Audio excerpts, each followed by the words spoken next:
Hello hi ସାଙ୍ଗମାନେ ନମସ୍କାର ଜୟ ଜଗନ୍ନାଥ ମୁଁ ଆପଣଙ୍କର ସନ୍ଧ୍ୟା ସ୍ୱାଗତ କରୁଛି ମୋର ଆଉ ଏକ ନ୍ୟୁ ବ୍ଲଗକୁ। ତ ଆଜି ପାଗ ବି ଭଲ ଥିଲା ଆଉ ମୁଁ କିଛି ଅନଲାଇନରୁ ସପିଙ୍ଗ କରିଥିଲି ଗ୍ରୋସରୀ ଜିନିଷ ଆଉ ଖାଇବା ପାଇଁ କିଛି। ତ ମୁଁ ଆପଣଙ୍କ ସହ ସେୟାର କରିବି ସେସବୁ କଣ କଣ ମଗେଇଛି ଆଉ ଦେଖନ୍ତୁ କେମିତି ସବୁ ପ୍ୟାକେଜିଂ ହେଇକି ଆସିଛି। ତ ଚାଲନ୍ତୁ ଦେଖିବା। ତ ଏଇଟା ହଉଛି ୟୋଗର୍ଟ ମ୍ୟାଙ୍ଗୋ ୟୋଗର୍ଟର ଆଉ ବହୁତ ଟେଷ୍ଟି ବଢିଆ ଲାଗୁଥିଲା। ଦେନ୍ ଏଇଟା ପେପ୍ସି ଯେହେତୁ ଟିକେ ଗରମ ଲାଗୁଛି ତ ପେପ୍ସି ମଗେଇ ଦେଇଥିଲି ଆଉ ଏଇଟା ରିଫାଇଣ୍ଡ ଅଏଲ। ଦେନ୍ ଏଇଟା ମୁନିଆ ଚଣା ଯୋଉଟା ବହୁତ ହି ବଢିଆ ଆଉ ଏଇଟା ହଉଛି ମିକ୍ସଚର ହଳଦୀରାମର ଆଉ ଦେନ୍ ଏଇଟା ସୋରିଷ ତେଲ ମଷ୍ଟର୍ଡ ଅଏଲ। ଦେନ୍ ଏଇଟା ଡେଟର୍ଜେଣ୍ଟ।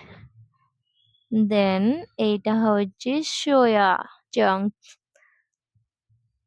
ତ ଏବେ ସବୁ ସ୍କାନର ଆସିଯାଉଛି ପଛପଟେ ଯୋଉ ସବୁ ରେସିପି ଆପଣଙ୍କର ଦରକାର ଆପଣ ସ୍କାନ କରିଦେଲେ ସେ ବଢିଆ ବଢିଆ ରେସିପି ଦେଖେଇଦବ। ଆଉ ଏଇଟା ହଉଛି ଦହି।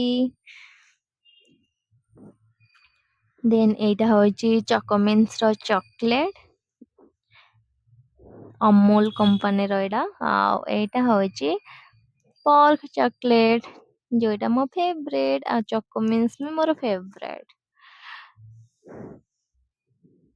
ତ ଏତେ ସାରା ସାମାନ ମୁଁ ଆଜି ଅର୍ଡର କରିଥିଲି। ଦେନ୍ ଏବେ ମୁଁ ଖାଉଛି ଚକୋଲେଟ ସହିତ ମ୍ୟାଙ୍ଗୋ ଏଇଟା ୟୋଗର୍ଟଟା। ତ ଟେଷ୍ଟ ୱାଓ ପୁରା ବଢିଆ ହେଇଛି ଟେଷ୍ଟ। ତ ବଢିଆ ଟେଷ୍ଟ ଅଛି ଆପଣ ବି ଥରେ ଟ୍ରାଏ କରନ୍ତୁ ମସ୍ତ ଲାଗିବ। ଥରେ ବ୍ଲୁବେରୀର ଅର୍ଡର କରାହେଇଥିଲା ତ ସେଇଟା ଏତେ ମାନେ ଖାସ୍ ନଥିଲା କିନ୍ତୁ ଯେହେତୁ ମତେ ଦହି ଭଲ ଲାଗେ ସେଥିପାଇଁ ମତେ ୟୋଗର୍ଟର ସବୁ ଭଲ ଲାଗେ।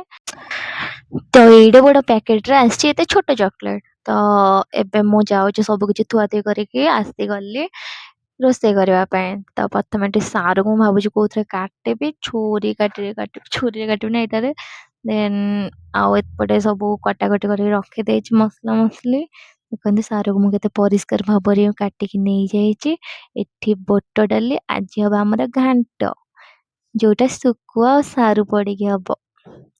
ତ ପ୍ରଥମେ ୟାକୁ ମୁଁ ସିଝେଇ ନେବି ବୁଟ ଡାଲି ଆଉ ଆଳୁ ସାରୁ ପକେଇକି।